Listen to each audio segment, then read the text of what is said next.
4. Resolve current situation. So make the choice. He runs.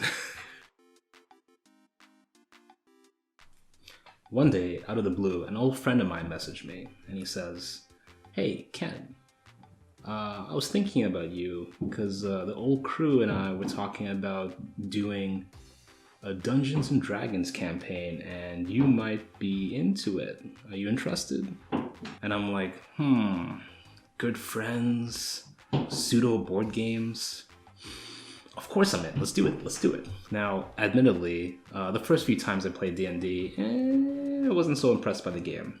There was a really steep learning curve, especially if you're playing in person. There's also the intimidation factor of having to role play. And I think those two things are the biggest barriers for people to get into the game. But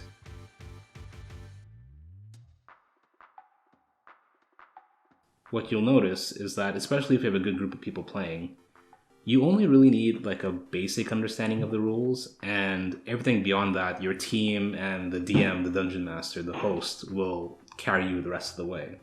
Fast forward a little bit, we're a few sessions in, and all comfortable playing the game at this point. And more, I'm starting to notice just how much work the DM is doing behind the scenes. And there was one mechanic in particular that I found really interesting, and that is how he uses dice to navigate the game. The way Dungeons and Dragons works is that a scenario unfolds and can go multiple ways based on the roll of the dice. And usually what those ways are kept secret, and the players will never really know what the other multiverse scenarios could have been, because they're all hidden behind a wall that the DM is controlling.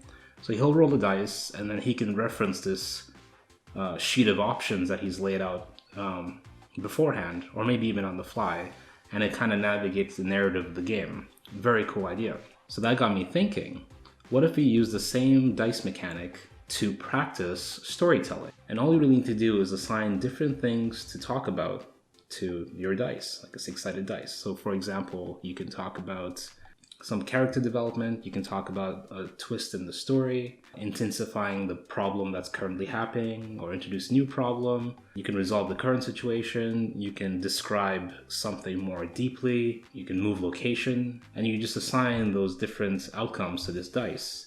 Roll the dice, and then whatever number you get, you storytell that part. And the reason I think this is really interesting is that, at least for me, one of the most difficult parts of storytelling is knowing what to talk about next. So if the dice can handle that part for you, I feel like you can do the describing part yourself fairly easily. This is purely hypothetical. I have not tried this before, and I'm going to try it in this video live for the first time, so wish me luck.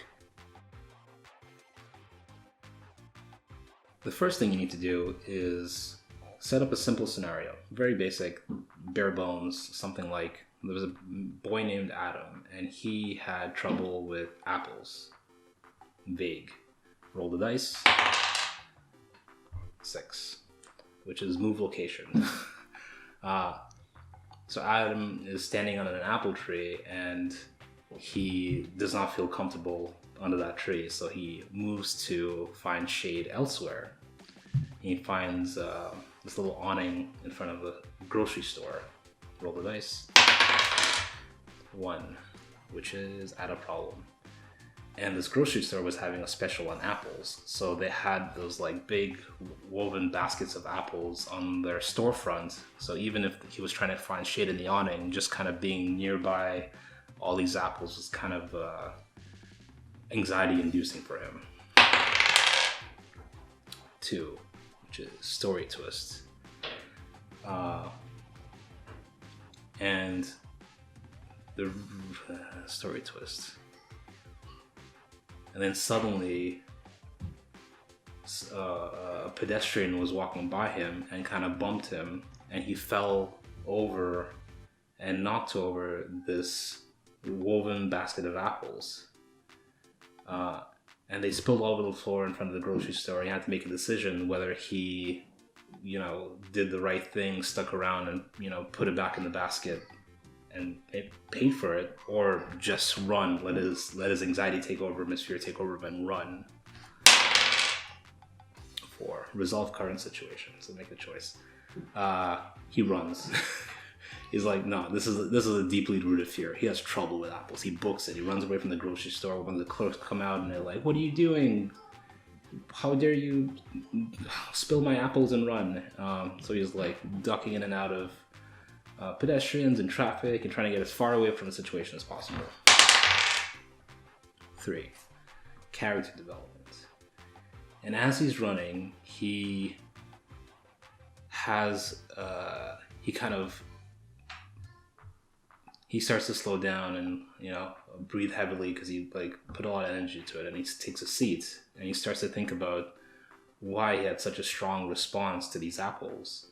And he has a flashback about this time when he was a kid, like super young, and his mom gave him an apple for lunch, and he took it to school. And he took a bite of it. It was lunchtime. The calf was full. He took a bite out of the apple, and it like chipped his tooth. And he let out like a big shriek, yelp that everyone noticed. And he started to cry because it really hurt his teeth. And you know, everyone started laughing at him for crying while eating an apple. 3, character development.